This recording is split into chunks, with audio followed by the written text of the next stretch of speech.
Welcome back, everyone. It's me, Jaden, again for another Student Pages Spotlight interview. Today we are joined by Rianne Downey. So, your debut album, The Consequence of Love, it's been produced by Grammy winner Ryan Hadlock.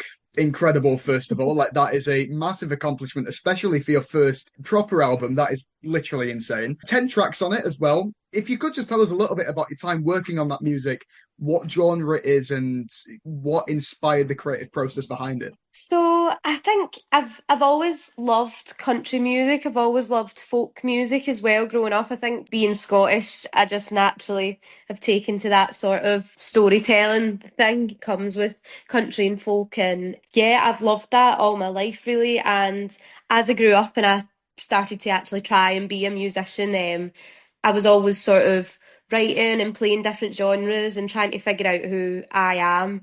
And basically I feel like I got to the point with the album and I found like a sort of nice mixture between all of my influences. And one thing I've always wanted to do is play music in America. So when my label thought it was a great idea to go over to Seattle and record with Ryan, I 100% agreed. And yeah, I flew over there and it really was just a dream come true. Yeah, no, that is awesome to hear. Again, it's just such a huge accomplishment. So massive congratulations to yourself. If you could just take a few steps back then and just talk us through like what started this love for you in country and folk music? Where did that come from and how did you break into the music industry? So my gran and my papa, who I spent a lot of time with when I was younger, I stayed there a lot.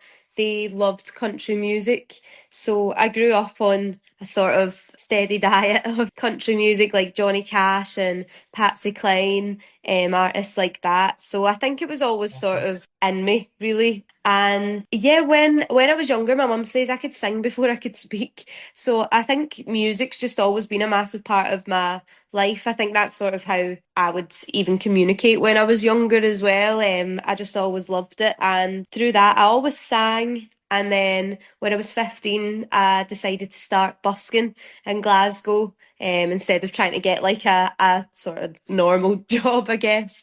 And then when I turned 18, I started playing the pubs. Then lockdown hit, and I was uploading covers online just to sort of see what would happen. I didn't really have any strategy or anything like that. And people seemed to really love it and take to it. And I signed a deal with Run On Records and Modern Sky. And it's all sort of kind of taken shape since then. Yeah. So it's all just worked out for you in the end. But no, it seems like it's come from a really genuine place. And I think that's really lovely when you actually have like a pretty deep emotional connection to your art and your work. I think it just proves how much soul is in it. You know what I mean? So yeah, no, that's really sweet to hear. So I mean, what do you think? So you mentioned earlier some of like the big names like Johnny Cash. What do you think makes your music specifically stand out from the rest? Because again, it's obviously drawn in a lot of attention. So why do you think that is? I think it's one of them where it's quite unique in a way, but it's also, I hope it's universal. I really try to write songs lyrically and melodically that people can sort of take to quite easily, I hope. And I really try to like, I'm trying to think of the words. I try to write lyrics in the way that I would say things as well, because sometimes I'm not the most articulate person, but I think I can put things simply sometimes. So yeah, that's what I've tried to do with the songs, and I think people just seem to sort of buy into me, and maybe it is the sort of rawness of it all that people actually like. Yeah, no, that's really sweet. So I guess then when you first got into like when you first started, making these videos and sort of signing these deals and stuff, what were the reactions from the people around you, like your family? Because you mentioned that they've always been very supportive and, fruitful in your endeavors here. What was the reactions from them when this sort of all started taking shape? I think it was all quite surreal for everybody. It was dead exciting as well, naturally. But I think we've all just sort of kind of been taking it in our stride. It's nice in a way because I think because my family have been so supportive, in a way they've thought, oh, it would be a matter of time before Rianne went off and did something. But obviously it's went to a bigger scale than anybody could have imagined. So I think we all feel very grateful, but I like it as well because I'm still just there wee Rianne to them. So they definitely like keep me grounded and remind me why I'm doing this as well. And it's to sort of because I love it and because I want to try and create a better life and nice memories for everyone. Yeah, it is sweet, isn't it? Because I think your family will always know the purest version of yourself. And obviously, given that they've been there since the start of the journey, they'll obviously know, that you really do have this passion and that you really do care very deeply about it. So yeah, I think it's really sweet when sort of they've had that experience of watching it grow to the point where not that the next steps aren't impressive, but they just come in the stride. And like you say, it was all a degree of expected for you. I just think that's really sweet, to be honest. So go on then. I think this genre of music that you're involved in, all genres of music obviously have their fans and their haters, but I do wonder, have you been affected by any sort of online pressure or finger pointing, or has the feedback online always been very positive and very, very nice for you? Overall, it's been so positive. I actually feel like I'm probably one of the lucky ones in that sense. But there is definitely the fair share of negative. I think in a way the sort of bigger you get as well, the more negativity can sort of creep in there. But that also means there's more positive as well. So there's always a bit of a balance, but it's definitely been a learning curve for me to try and not take it too personally. It's one of them. I think naturally as humans we can focus on the negatives. You could have 100 odd lovely comments and then there's one negative and that's all you can think about. I think it's just sort of part of the parcel when you're going to have an online presence. It definitely started to come in more when I joined Paul Heaton's band, because naturally people have someone to sort of compare you to and then want to bring you down and people don't like change as well, so sometimes they can respond negatively, but if anything it's helped me build a thicker skin, which is good, and I do sort of try to take it as a sign that things are going well as well when people have more to say. Yeah, no, of course, because it shows that, people are going to have a take either way. And it's like if you're getting more positive than negative, you're doing something right at the end of the day. I think it's always a good sign. So, yeah, has there been any sort of real life experiences that you've run into or anything that you've gone through in your life, either positive or negative, that's made its way into your music? Or do you try and tell stories that aren't related directly to yourself? My music is very personal. Every song is sort of born out of experiences that I've had. And a lot of the time I don't always write things when I'm going through it. I sort of write once I'm out of it, if that makes sense. And I can sort of make sense of what's happened and how I feel about it now and things like that. But yeah, my music is very personal, but when I write the lyrics, I try to make it so people can take what they want from it. So I've got a song called The Consequence of Love, and for me it's actually about watching my gran deteriorate dementia. So it's that sort of thing where you're grieving a person that's still here, and even though loss is inevitable, it's still you still can't prepare yourself for the sort of pain of that. But it's one of them where I don't think when you listen to the lyrics that you'd know that it's sort of specifically about that. People can sort of take it and use it, whether that's grief or losing a relationship or a friendship or things like that. I try to sort of take my own experiences, which I'm sure a lot of people are going through something similar, but just make it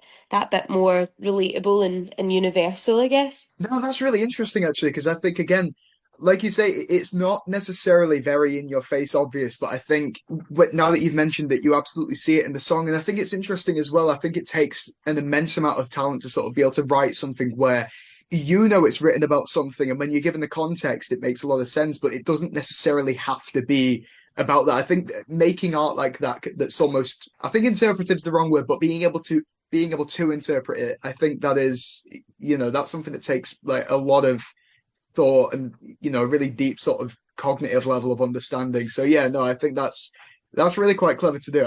Massive props for that one. Thank you. So no, of course, absolutely. I mean, so we're pivoting it a little bit here, but I am always curious and I always ask about this. With social media, then, how do you sort of view that in your line of work? Do you see it as one of those necessary evils that you sort of need for promotion, or are you perfectly fine with using it and only really face like the plus sides of it? I definitely see it as a necessary evil. And well, to some extent, I guess it's one of them where my career basically sort of started through social media, so I'm very grateful for it in that sense. But even when I started uploading covers during lockdown 5 years ago, the internet is a very different place now, and I think the music industry is very different because of social media as well. It feels a lot less about the music now, what can be hard because I'm in it solely for the music. And I'm not someone that loves social media in my sort of personal life anyway, so I sometimes think I'm not that way inclined. I feel really comfortable performing on stage, but when you put a camera in front of me, I just feel like I want to go into myself sort of thing. It does a lot of good, but if there was a choice of not really having to do content to promote yourself, I'd probably choose that route. But And I honestly can't yeah. blame you. It is a cesspool out there at times, isn't it? You know, that's the internet. That's the problem, isn't it? Anyone can say anything, both positive or negative. So yeah, I think you definitely do right to sort of be able to keep the balance there, be able to distance yourself when you need to. That's definitely a right call, I'd say. So we spoke very briefly about your collaboration with Ryan, but I am curious, just in general, when you're working on music and when you're involved in this industry, how important would you say it is to find other people that are willing to work with you on what you're producing and sort of just find like-minded people? I think it's really important. It was pretty pivotal for me to finally get to the sort of music that I wanted to make, because it's one of them where I've met and worked with so many lovely people in the industry, but sometimes when it comes to music, because it is such a deep thing, especially for me, sometimes it's not even about the talking. It's like you have to be sort of on the same wavelength, and I think that's what was lovely about working with Ryan. Right from the get go, he totally understood what my music was, and he could just capture all the things that I couldn't really articulate.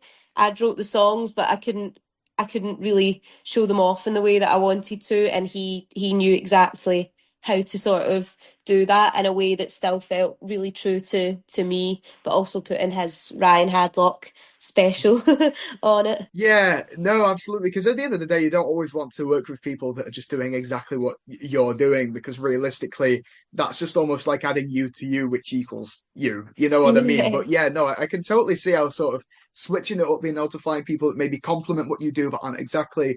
Absolutely, yeah, that makes an absolute ton of sense.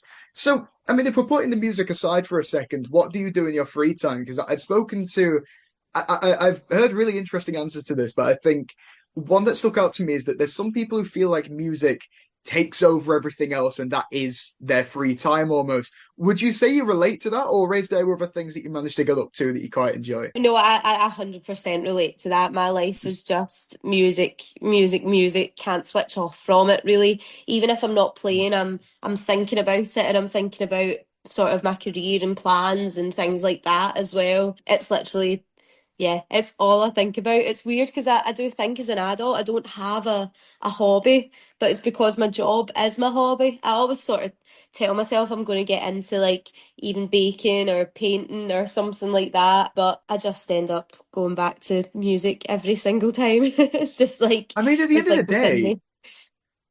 I was going to say, if you're doing something that you love, then it's not going to feel, well, obviously it is going to feel like a pressure at times, but I think what I mean is it's like, it doesn't feel like one of those, ugh, I have to do it like any other job would. It's like, if you're doing something that you really love and that you're really invested in, that is going to sort of feel like, oh, there's not really that much pressure here. You know what I mean? So yeah, no, Yeah, I can totally definitely. understand that perspective.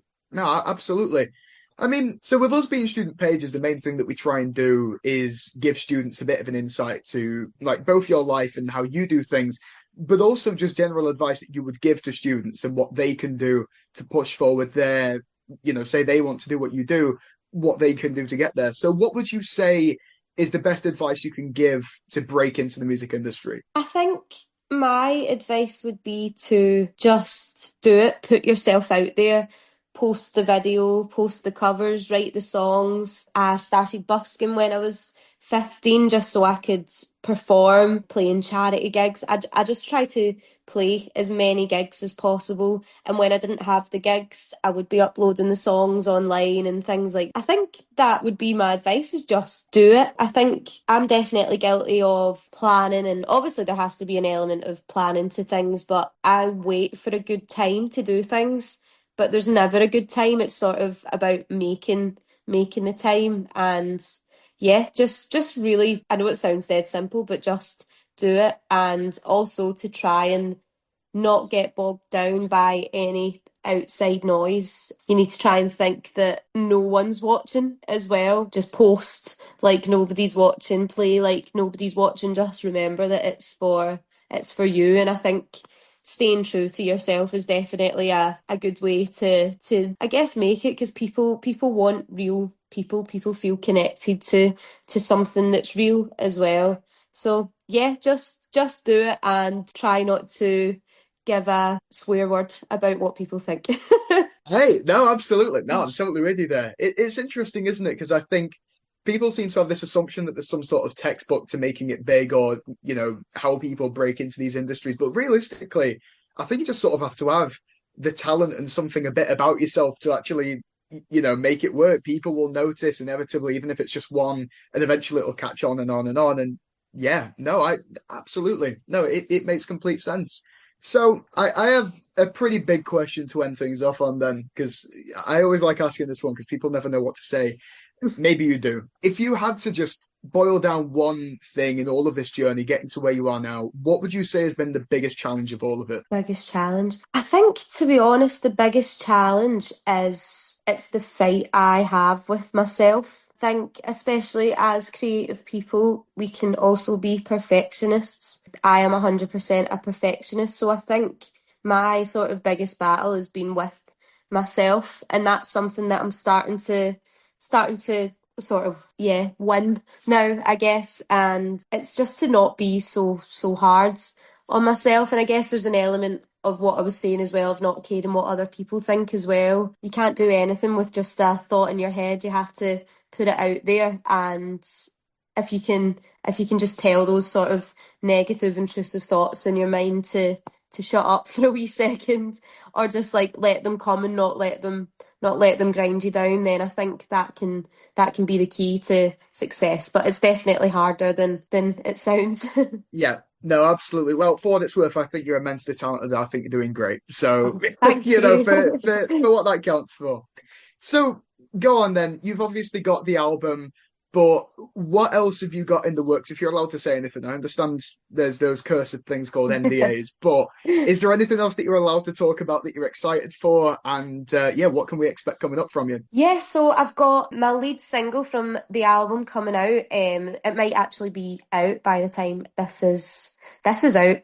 So it's out on the 10th of September. It's called Good and Goodbye, and we've filmed a lovely music video for that with James Slater. So that'll be out, and the album's out on the 17th of October. But leading up to that, I have some in-store tours, which is like acoustic gigs, and I'll sign the albums and stuff like that. And then I have the main debut album tour, which is sort of going all across the UK. And most of it's sold out now, which is really exciting.